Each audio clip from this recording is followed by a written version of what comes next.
Rick, they both rolled their ankles, I think in like late third quarter range. How are they? They're both doing well. Chance to play tomorrow, or will you just have to wait till? No idea. No idea. We just got into the locker room, and so we'll see how they're doing in the morning. Same with Steph. Is that's just a tailbone thing with Steph? Yeah. Okay. Steve, what was the hardest part about this game to watch? I think, it's a game is just 48 minutes of decision making and habits, and you just have to be solid with both decision making and your habits.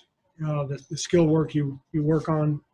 The good teams, they take care of those 48 minutes and they're able to move past the mistakes that they make and not make them again. And so this game for us was never really out of reach, but we never had control of it because our habits and our decision making were not good. Coach Mark Haynes for Clutch Points. How detrimental was all those turnovers and fouls committed, especially early on in the game? They were detrimental throughout the game, and that's exactly what I'm referring to when I talk about habits and decision making. We fouled jump shooters. We fouled when we were in the bonus with reach fouls. We turned it over constantly. We had 11 turnovers at halftime. It felt like at least half of them were unforced. And you go out on the road and play a good team. No way you're going to get away with that. So we did not perform well tonight. There's, I think, now 24 games left in the season. Does it? I mean, you've talked about maybe a run. Does it feel like the clock is ticking on you guys?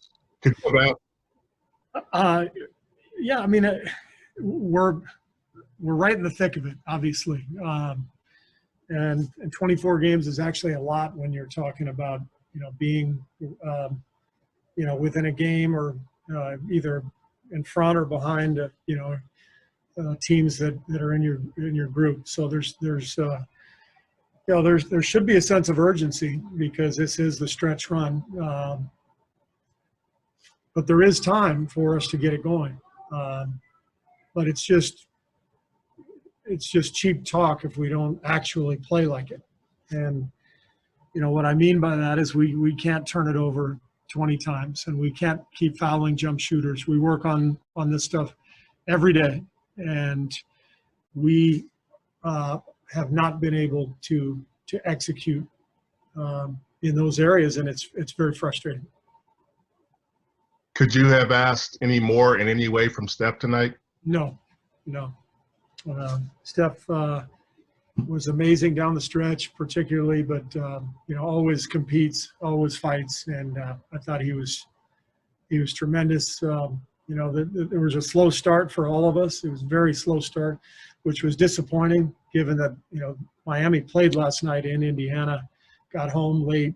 We should have been the team to make a push right out of the gate, and it was frustrating that we got off to such a slow start. I did like the way our guys battled and competed, but again, it's decision making and habits. How do you feel about Steph taking charges, given his condition? Yeah, I mean, he almost has no choice. If you're there, the worst thing you can do is try to avoid the charge. You might get more hurt that way. You just have to play basketball, and he's really, really tough, as he's showing right now. Is it your understanding that it's just a pain tolerance thing? It's not like he can't re-injure the tailbone? What have you been told about that? It's a pain tolerance thing. And, Rick and Steph both feel really good about his strength and the integrity of the area, the muscles around it. So there's no feeling that, he could hurt it worse. So that's why he's playing.